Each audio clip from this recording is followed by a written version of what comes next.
Hi YouTube, how's it going? Buster here. So this week's video is about this 2019 Squier vintage modified jazz bass 77. So this is based on a 1977 jazz bass. I've got another jazz bass in the actual one, which is even Squier Fender can qualify it as the 70 reissue, which is the all natural one, black binding, black block inlays. I always wanted one of these jazz basses, but I wanted the Sunburst one, but this came up for swap. I had to do it, and I must say I have changed my mind about the vintage modified stuff. I quite like it. I've got 3 vintage modified basses now. Yeah, because I've got the vintage modified Telecaster, which was only, I said in the video, it was only done for 3 years. It was actually only a year they made it for. So they're quite hard to get, especially here. Then I've got the vintage modified Jag short scale, and then I've obviously got the vintage modified P-bass. My other jazz bass, the other jazz bass I've got is a cheap jazz bass, but it is good quality. It's not as if it's a cheaply made, it's really actually quite a nice made guitar. Don't get me wrong, and if I got the chance of a 70s Squier vintage modified one, then I would probably take it and sell that one. So I've got 77 and the 70 Squier vintage modified. When I got this, it was in quite a bad state of repair. I had strangler stickers all over it. It was manky. Strings were dud. Action, you could have fit your hand straight through between the strings and the fretboard. Whoever had it as well had tried to adjust the intonation, but either the grub screw was sharp or it was too much pressure. It just scored all of the bridge plate.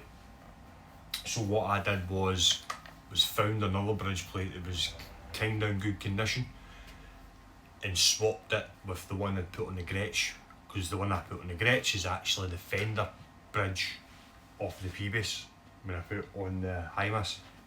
So it's actually got a Fender bridge on it now. Fixed the action. When I bought it as well, it was kind of late on at night, and it was a bank holiday weekend. I ordered strings for it, but they weren't coming until the Tuesday. I bought this either the Thursday night or the Friday. So I went into a shop in Stirling on my way past, because I got this in Perth. I stopped in Stirling on my way past and into one of the guitar shops. They didn't sell local sounds. So these are Diaderos. I think that's how you say it. 45s by 105s.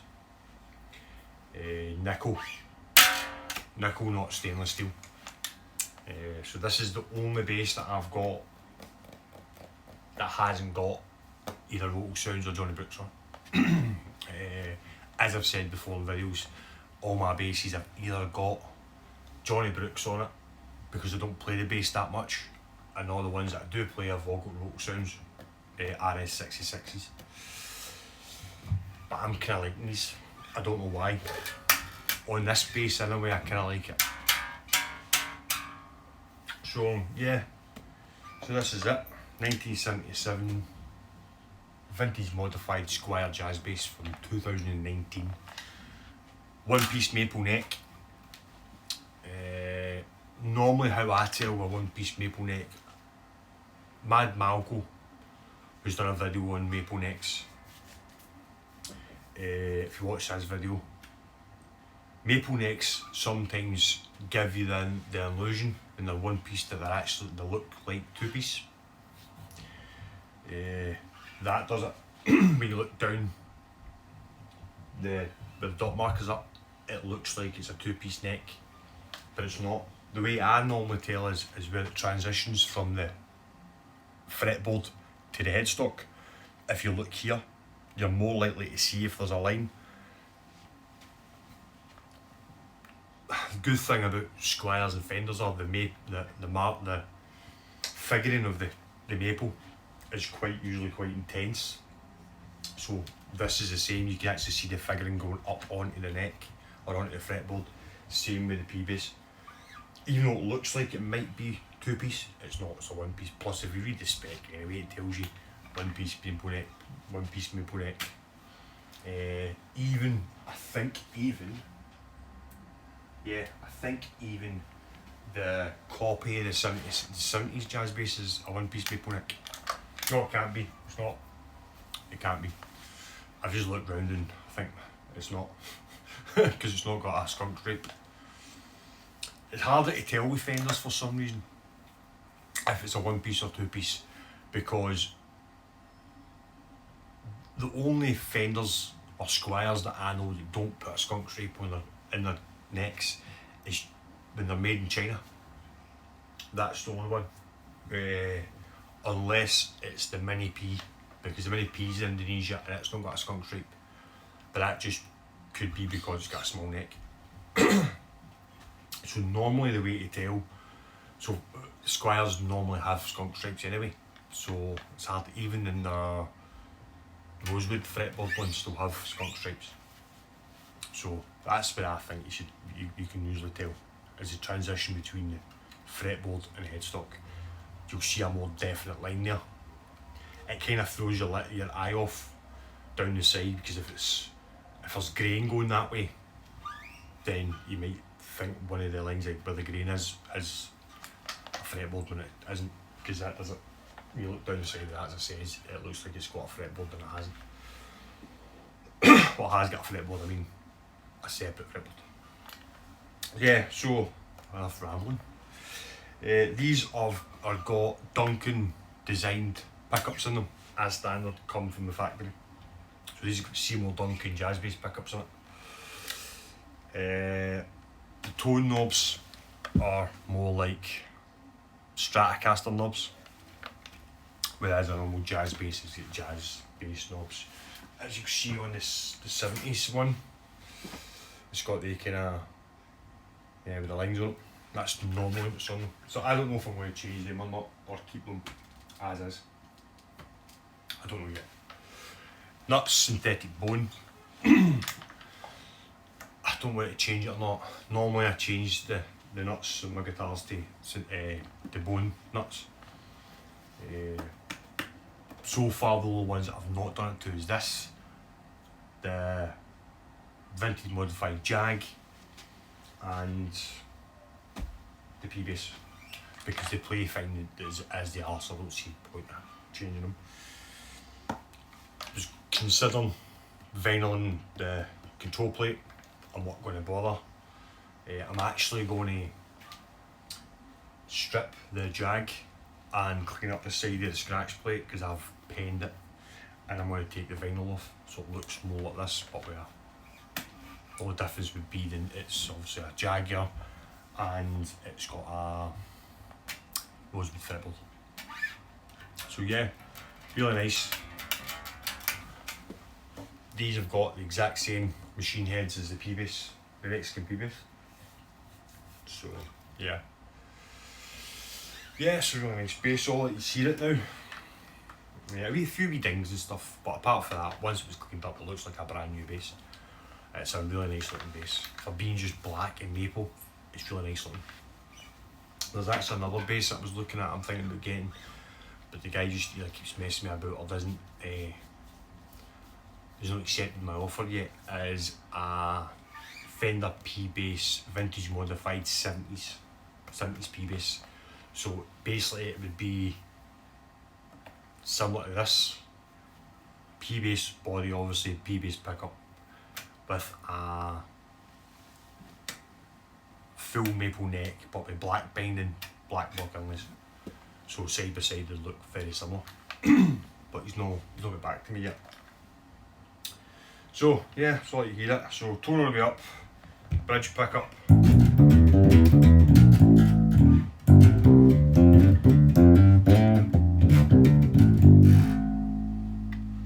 Tone all the way off, just the bridge.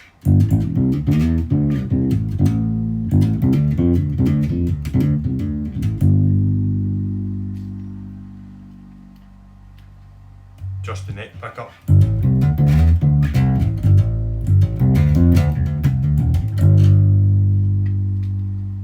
Tone all the way off.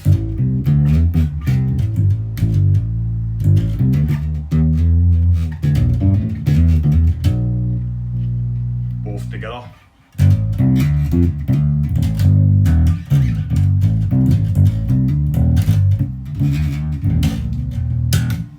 So yeah, pretty bit of volume. So playing through the Ultra Bass BX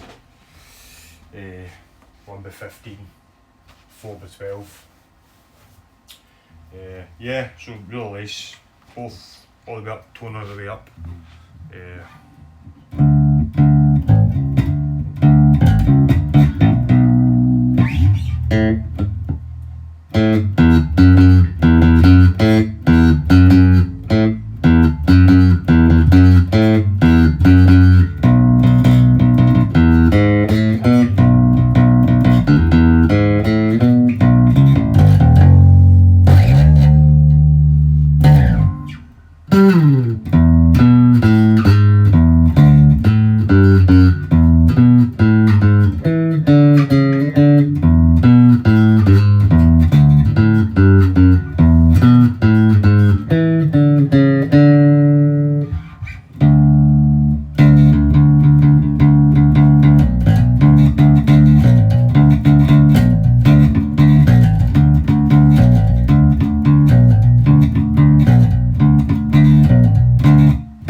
Nice bass.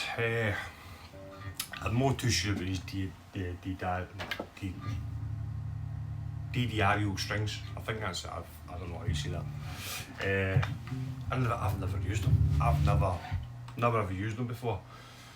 I don't know if I've said, I don't know if I said this video, but I just got them because I wanted to put new strings on it and I cleaned it up. So I've got a brand new set of roll sound sitting in here. These are the ones I actually ordered for it. Normally I've got a few sets kicking about, but because I've been selling guitars, I've been putting new strings on them.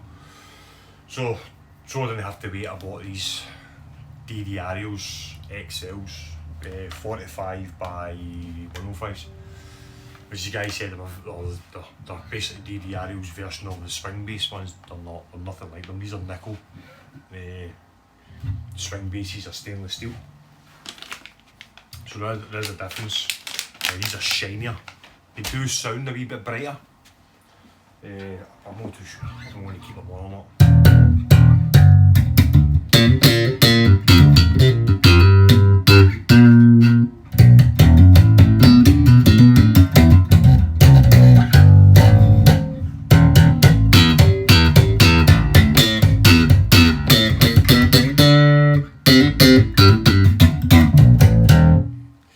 Yeah, I don't know. So it's a nice bass. It's definitely a keeper, I think. Definitely a keeper. So next week's video, don't know.